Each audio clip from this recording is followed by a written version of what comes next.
Ya pemirsa, terima kasih Anda masih terus menyaksikan NTV Prime. Saya masih bersama dengan Sergio Van Dijk dan juga pengamat bola M. Kusnaini.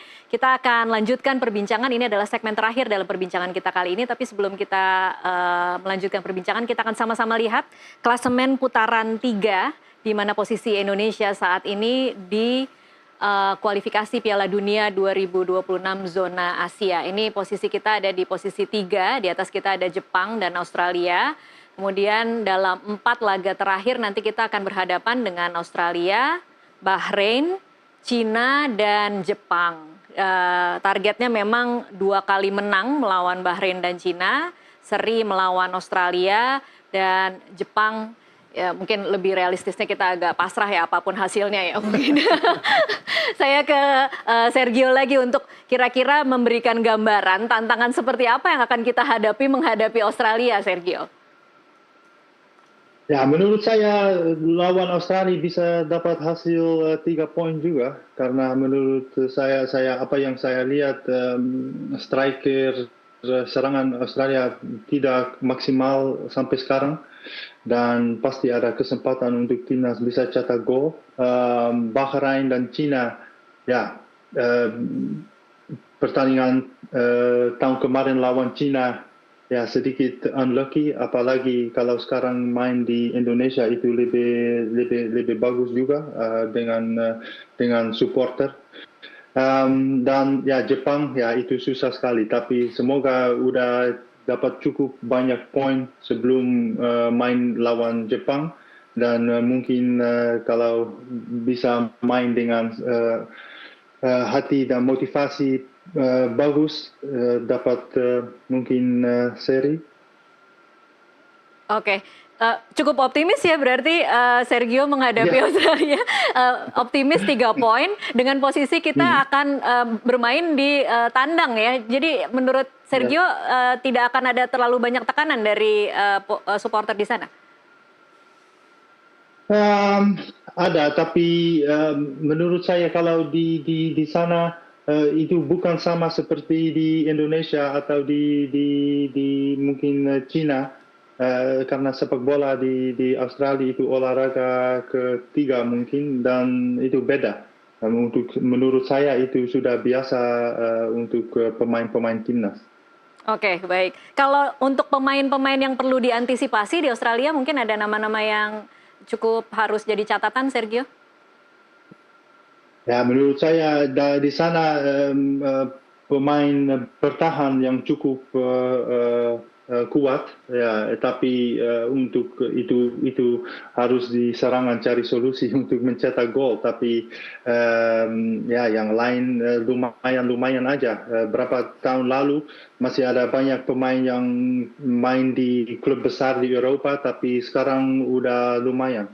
Oke, baik. Bungkus, saya jadi percaya diri setelah mendengar penjelasan dari Sergio nih. Mungkin Australia bisa menang jangan-jangan kita. Kalau saya lebih melihatnya dengan pandangan yang lebih realistis ya. Okay. Jadi sama seperti Kluivert, saya berharap 2 pertandingan ini kita bisa pastikan 4 poin aja. Menahan imbang Australia di kandangnya, kemudian menang lawan Bahrain, buat saya itu akan menjadi gol yang cukup baik. Dan kalau kita bisa pertahankan tren itu dengan kemenangan berikutnya lawan China, kita optimis lolos putaran keempat. Tapi kalau kita bisa bikin kejutan seperti dibayangkan Sergio tadi, 3 poin lawan Australia, 3 poin lawan Bahrain, 3 poin lawan China, kita bahkan bisa peringkat kedua loh. Bisa lolos langsung Piala Dunia. Iya. Tetap lawan Jepang kita rasanya berat. Nah, kalau itu bisa tercapai 9 poin, saya pikir Patrick Kluivert akan menjadi legenda dalam sepak bola Indonesia itu kalau bisa mencapai 9 poin ya. Langsung dibikinin patung kali ya kalau kayak gitu ya. Tapi Bungkus, kalau kemudian mari kita bicara realistis ya. Australia, apa yang perlu diantisipasi, Bungkus? Jadi Australia ini secara permainan memang betul dikatakan oleh Sergio bahwa mereka sekarang agak menurun. Lini depan mereka tidak terlalu tajam. Tapi Australia masih punya pemain-pemain bertahan yang bagus. Hari Sutar dan kawan ini sangat kokoh di belakang. Kita sudah melihat waktu kita lawan Australia kemarin di Jakarta ya. Nah, ketika nanti menghadapi Australia di kandang sendiri, mereka akan lebih percaya diri bermain di depan publiknya. Dan yang berbahaya kalau mereka dapat banyak kesempatan bola-bola mati. Ini yang harus diwaspadai oleh pemain kita. Australia bagus dalam pemanfaatan bola mati. Karena mereka punya pemain-pemain yang terbiasa memanfaatkan situasi bola mati, posturnya juga mendukung. mendukung.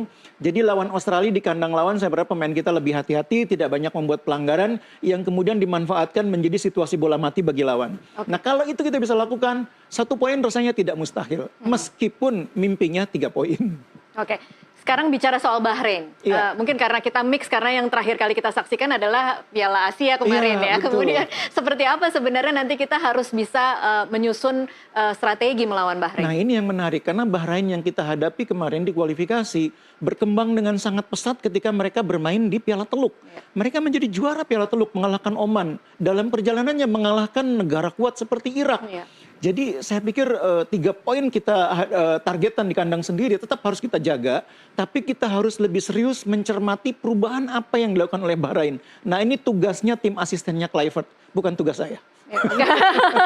Oke, ini closing statement dari, mungkin saya ke Sergio dulu. Mungkin kalau bisa kasih kata-kata untuk Patrick Kluivert, penyemangat seperti apa kira-kira untuk menjalankan misi yang luar biasa dengan target yang nyaris sangat tidak mungkin untuk dicapai, tetapi kita masih tetap semangat dan optimis bahwa ini bisa dicapai. Ya, menurut saya semoga Patrick bisa handle bisa, karena di Indonesia ada banyak supporter yang mau instan yang sukses yang instan, dan semoga dia bisa, itu tekanan besar mungkin untuk orang yang tidak biasa, karena mereka tidak tahu sepak bola di Indonesia, dan semoga dia sekarang sudah tahu dan dia tetap tenang untuk dalam persiapan timnya untuk dapat hasil yang terbaik. Baik, Bungkus mungkin? Iya, kalau saya 2. Yang pertama, jangan terlalu banyak baca media sosial. Itu nomor 1. Ya, udah nggak usah dibaca aja Udah ya. nggak usah dibaca. Dia dan keluarganya. Iya. Yang kedua, juga luangkan lebih banyak waktu untuk urusan tim ketimbang urusan mencari pemain baru. Fokus kelemahan tim kita nih apa, mainnya gimana, apa yang harus diperbaiki. Kemudian fokus mengamati Bahrain tuh mainnya seperti apa, Australia mainnya seperti apa. Urusan nambah pemain, sudahlah udah ada yang urus. Oke, jadi sebenarnya tugasnya cukup bisa fokus ya menghadapi 4 pertandingan ke depan, amati pemain-pemainnya seperti apa, kemudian juga harus Calon menyaksikan lawan. bagaimana timnas kita ya. Iya betul. Jadi emang tugasnya pelatih ya itu. Iya, oke, baik. Kita akan sama-sama saksikan karena ini perbincangan ini akan selalu kita putar-putar terus menjelang 20 Maret seperti apa. Tetapi lagi-lagi kita akan nantikan pembuktian Patrick Kluivert di 20 betul. Maret nanti. Terima kasih Bungkus dan juga Iya, Sergio untuk waktunya bersama kami di NTV Prime. Pemirsa tetaplah bersama NTV Prime, kami masih akan kembali sesaat lagi.